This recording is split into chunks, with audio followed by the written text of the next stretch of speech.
BetOnline is the world's most trusted betting platform and your number one source for everything sports betting. Every stat, every matchup breakdown, and even live odds and spreads to bet on during the games.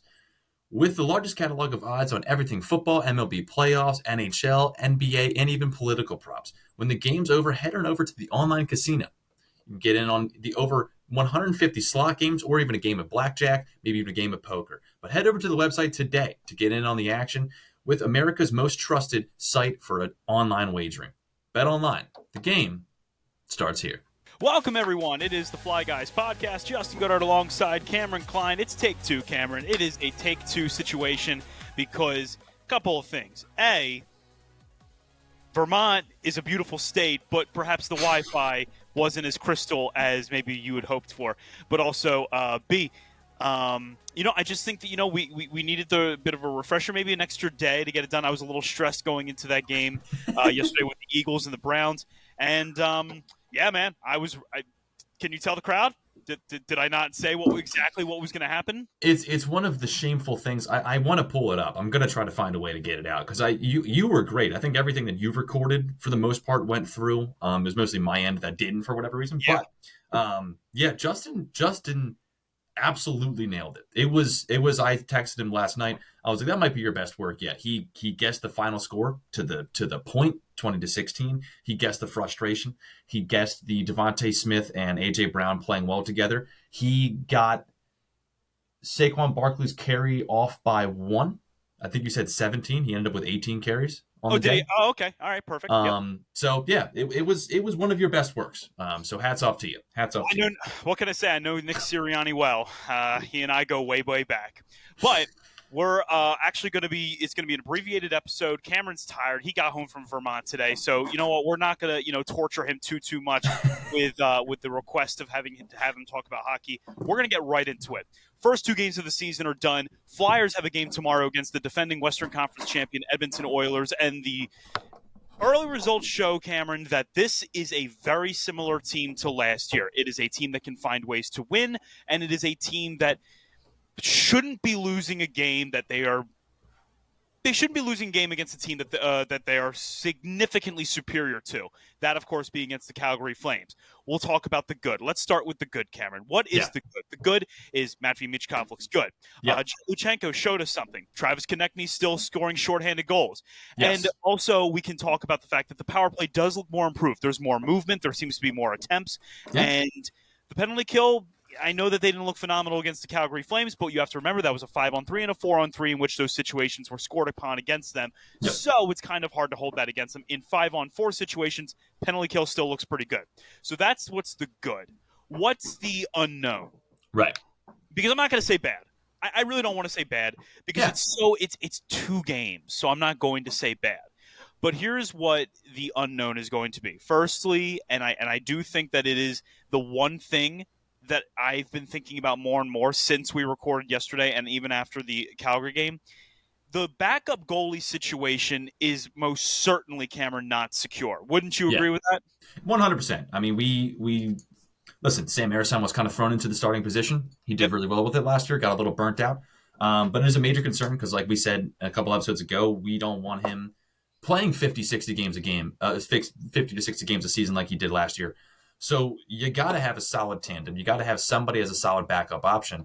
And that is still relatively unknown. Now, the Calgary game, like you said, very small sample size. It's 1 game out of 82, 41, however many the backup goaltender is going to be playing, whether it be Fedotov or somebody else. But most likely it's going to be Fedotov.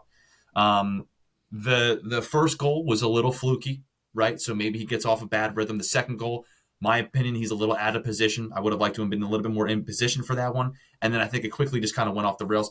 The game was a close game up until about the last 10 minutes of the third period, when Calgary went ahead, I think 4-2, and then it just went off the rails from that point on. Agreed. But it's one of those things where it's like you want to see those things corrected, but it is concerning. Because like we said, we don't want Ersson to play every single night and be the guy that is the reason why they won games. And he was a big reason of why they won that game in Vancouver. And as great as that is, you don't want him to be that guy all the time because that's exhausting and we can't have that. It's not sustainable. So Fedotov makes you a little uncomfortable. I guess I should say. Here's what I'll say. Last season when Fedotov got into America and finally this insane situation had seemingly been resolved. The Right. one thing that we all agreed upon was that it's going to take him some time to kind of figure out, what kind of player you're going to be getting out of Ivan Fedotov. And Yeah. so it was hard to hold him, accountable for what happened last season. He has a 4.95 goals against average in 121 minutes played. It doesn't look all that good. The Flyers were also in the midst of collapsing. So, Right. it was hardly the problem. Yeah. But coming into this season, yeah, I don't think any of us will stand here or sit here, if you're Cameron, and say Sam Ersson is the next coming of Carey Price. None of us are saying that. Right. But does it not give you a little cause for concern that Ivan Fedotov looks that much more out of sync between the pipes than Sam Ersson? So I only say one thing to this unknown, and I want Fedotov to play more, and I he has want it to work. Let me just make it clear. I really want Fedotov to turn into something. Yeah. Because if he does, how these Russian goaltenders, what they can turn into. There's so many examples. My favorite being Andrei Vasilevsky. So I would love to be on that gold mine. But what I'll also say is this. To Alexei Kalasov, stay ready.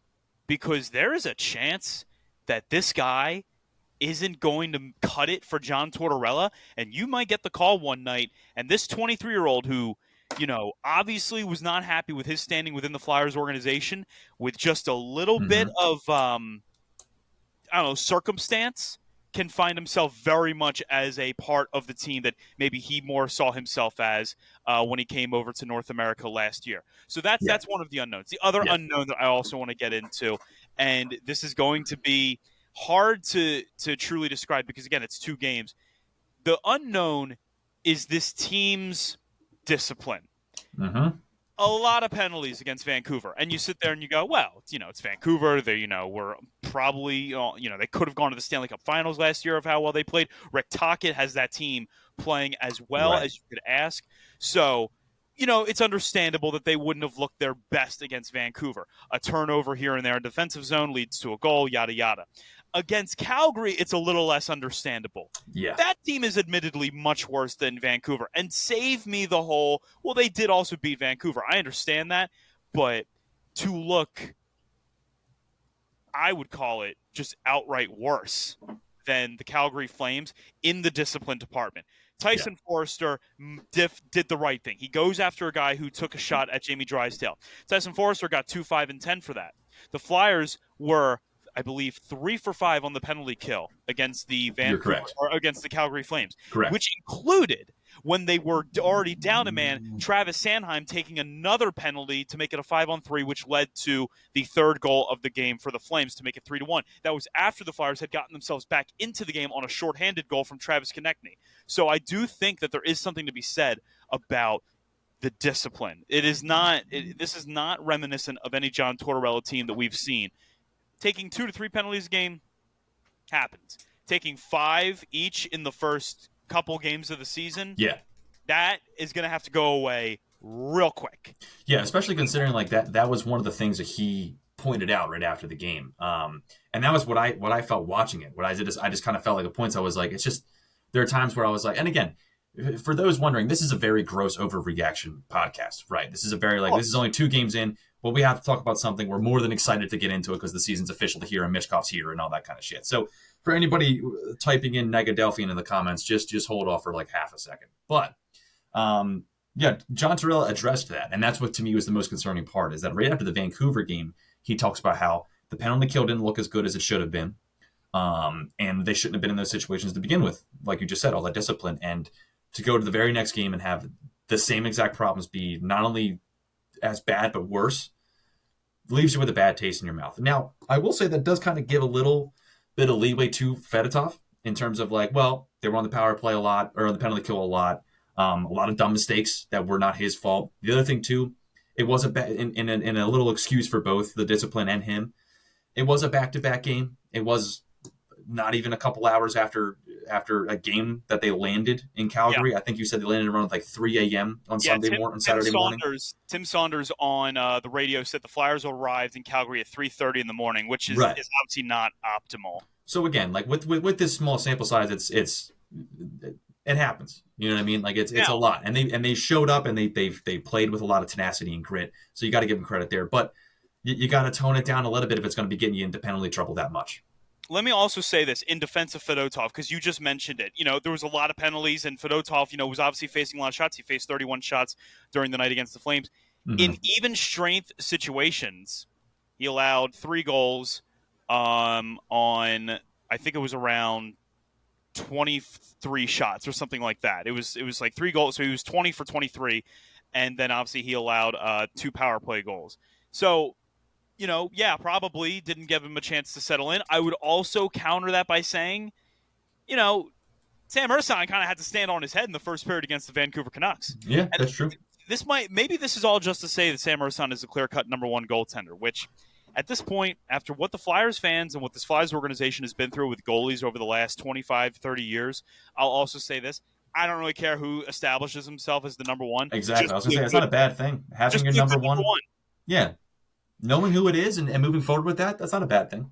In the last, let's go 15 years. 15. Okay, that goes back to about 2010. Who do you think is the best goalie this team has had? Who do you think the best one is?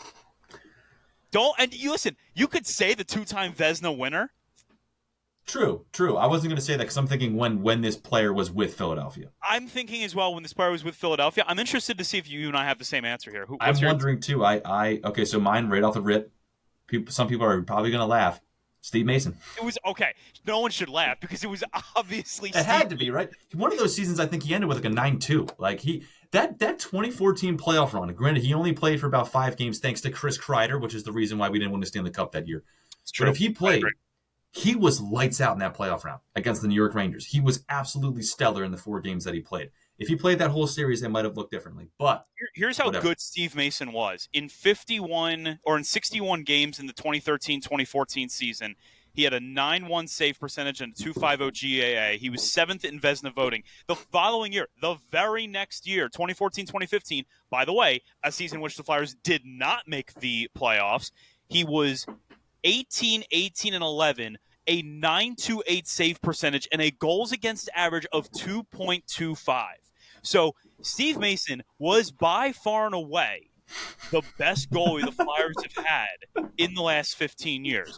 Better than Bobrovsky, better than Brizgalov, better than Neuver, better than Carter Hart, and as of right now, we would have to say, obviously better than someone like a Sam Ersson. But the point is that I don't care at this point who ends up becoming the number 1 goaltender. Just be good. Just be good enough.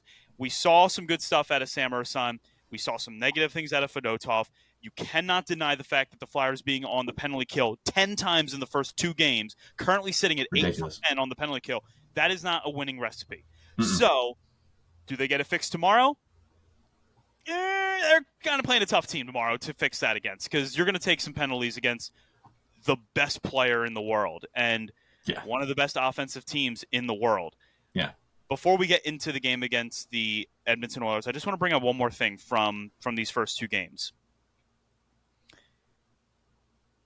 It is very obvious that the Flyers don't know quite yet what their lines are going to look like, what kind of team they're going to be, and who's going to be on the roster. They factored in Jet Luchenko in Game 1 against Vancouver. He comes out in Game 2 in favor of Noah Cates. John Tortorella says that he wants to get Nick Delorier worked in there. Does that mean Ryan Poehling comes out for a game and Cates stays in? You bring in Delorier. There's so many different things that you can look at with this team. Scott Laughton and Noah Cates were on a line together against the Calgary Flames. Those are 2 centers. Now, Cates can go back and forth, and he can play a wing position, much like Scott Laughton can. Yeah. But essentially, this is a Flyers team that is like a very young cell that doesn't quite know what it wants to be yet.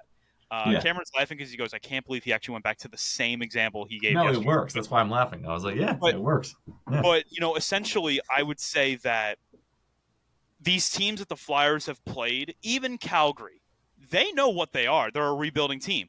What is Vancouver? Vancouver's a contender. What is Edmonton? Edmonton's a contender. The Yeah. only team that we might face in this 4-game stretch that maybe doesn't know what they're going to be yet are the Seattle Kraken, and we see them on Thursday night. So Cameron, I actually think it presents a wonderful opportunity for a lot of guys to step up and establish themselves. Morgan Frost, Owen Tippett, Tyson Forster, Matthew Michkov, a lot of guys that can step up and show that they could be a first, second line guy.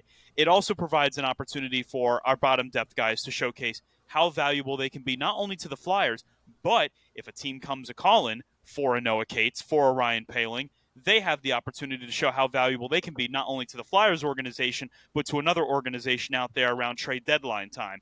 And I think that is a big thing that Danny Briere is going to be looking to see as the season goes on. I would agree as well.